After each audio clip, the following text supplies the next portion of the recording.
मार्कंडेय पुराण वर्णित पितृस्तोत्र। अर्चितानां मूर्तानां पितॄणां दीप्ततेजसां नमस्यामि सदा तेषां ध्यानिनां दिव्यचक्षुषाम्। इन्द्रादीनां च नेतारो दक्षमारीचयोस्तथा सप्तर्षीणां तथान्येषां तान् नमस्यामि कामदान्। मन्वादीनां मुनिद्राणां सूर्याचन्द्रमस्तुस्तथा तान् नमस्याम्यहं सर्वान् पितॄनप्सु दधावपि।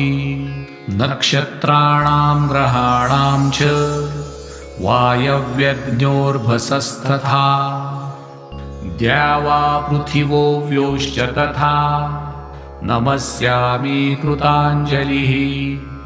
देवर्षीणां जनिन्तृश्च सर्वलोकन् नमस्कृतान्।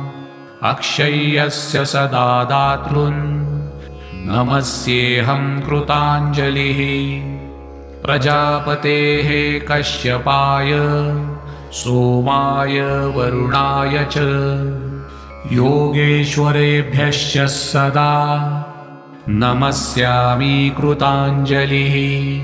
नमो गणेभ्यः सप्तभ्यस्तथा लोकेषु सप्तसु स्वयंभुवे नमस्यामि ब्रह्मणे योगचक्षुषे। सोमाधरान् पितृगणान् योगमूर्तिधरांस्तथा नमस्यामि तथा सोमं पितरं जगतामहम्। अग्निरूपांस्तथैवान्यान् नमस्यामि पितॄनहम्। अग्निशोममयं विश्वं यत एतदशेषतः ये तु तेजसि ये चैते सोमसूर्याग्निमूर्तयः जगत्स्वरूपिणश्चैव तथा ब्रह्मस्वरूपिणः।